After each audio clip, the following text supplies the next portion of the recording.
What great leaders have is empathy. Yes, right? I agree. And, and I think two things, right? Empathy and self-awareness. Self-awareness to number one, say, I'm not like everybody else. 99 point, we're sitting here in New York City, 99.9999%, even in probably the most dynamic city in the world, are never going to do the stuff that you did. Yeah. They're never going to. Yes.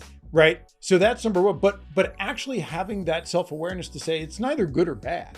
Right. What I did is just what I needed to do. It was my journey, like you said. And it's a choice. You made a choice to do it. But it's that's not good or bad. It's right. It's not. And it's also not good or bad if other people don't choose that same thing. Exactly. And having the empathy to kind of understand that and still lead, not with that expectation that they're going to sacrifice their lives to go do this, right? And it's a hard thing, I think, for founders. It's really easy to get caught up in your own stuff, right? Just caught up in your own story and expect everybody to follow that story, and it's different. But another part of that too is, I felt like that. I think a part of me feeling like that was, I think I dealt with and still deal with at times imposter syndrome, where it's like, no, I'm no better than, like, right. And even like like I said, my partner Blue, he's my head engineer here. Yeah. He tells me all the time, like, I have a couple patents. And he's like, yeah, you're an inventor. I'm like, no, I'm not an inventor. Like Thomas Edison, like, that's an inventor. Like, And he's like, they got white hair and crazy white hair. Yeah, like, no, I'm not. And he's played obviously you could tell, like a very like instrumental role in me developing. Yeah. But being able to look at myself like, oh, there is something different about me. That's special, And I think like that imposter syndrome played a role in me not being able to see other people's stories for a while. Right. Because it was like, I'm not that special. If I can do it, anybody can do it. Yeah. Right. But there is that extra gene in me that pushes me beyond where other people would normally stop. Well, you're also in an industry with some of the most, not only some of the biggest egos in the world, right? But some of the most famous people in the world, right? So, to say, like, I think every founder can wrestle with imposter syndrome a lot. I know I have, Peter has, right? But then you sort of compound that by saying, like, I'm in this studio, actually the one helping create this music with Mariah Carey. Or with Justin Bieber, or with these people, and I'm actually an integral part of this. That's it. But you don't see it though when you're doing it. Like, and it's so funny. Everybody's like, "Who's your favorite artist? Like, who have you gotten an autograph from?" There was only one person I was mad that I didn't get here to. I've never gotten an autograph from anybody except there was one person. His name is Scarface.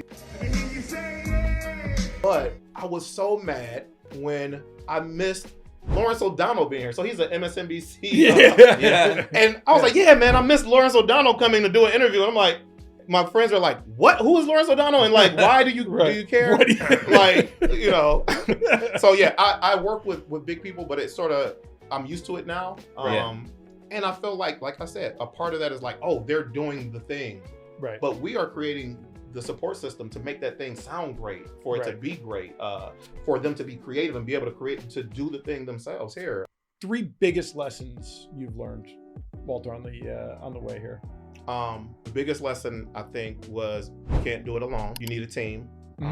Because a lot of this I did on my own. It took a long time to do this. I'm 21 years in, and it's amazing. We have a lot of things happening here, but it was a slow grind. Like that's one thing. The other thing is become financially literate, right?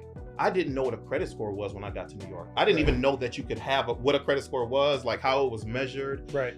So when people would say, "Oh, you're spending all your money. Why don't you just get a loan?" And then I was like, well, how do you do that? I don't know. And then I get to the bank and they're like, you don't have credit. Like you don't have a credit card.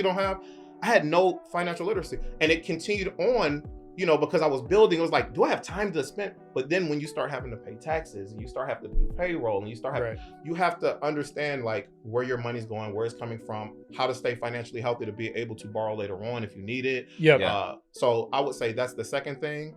And then the third lesson, I think, is what I touched on a little bit earlier, is just having grace understanding that not everybody is you. And then understanding where people are coming from, not writing them off like you're not good enough or you're not cut out for it, but finding a way to make them cut out for it. Finding their niche, finding out what does make them tick, you know, if there's something there. And finding those things instead of me, you know, in the beginning, I would just be like, oh, you said this was your dream. This was your passion. Like, you know, you can't work 30 hours a week, you know, but then, you know, people have different situations. Maybe somebody's taking care of their mom at home where they're not able to do that. Those things all came with age and just through experience. And so I would say that those are the 3 biggest lessons that I've learned.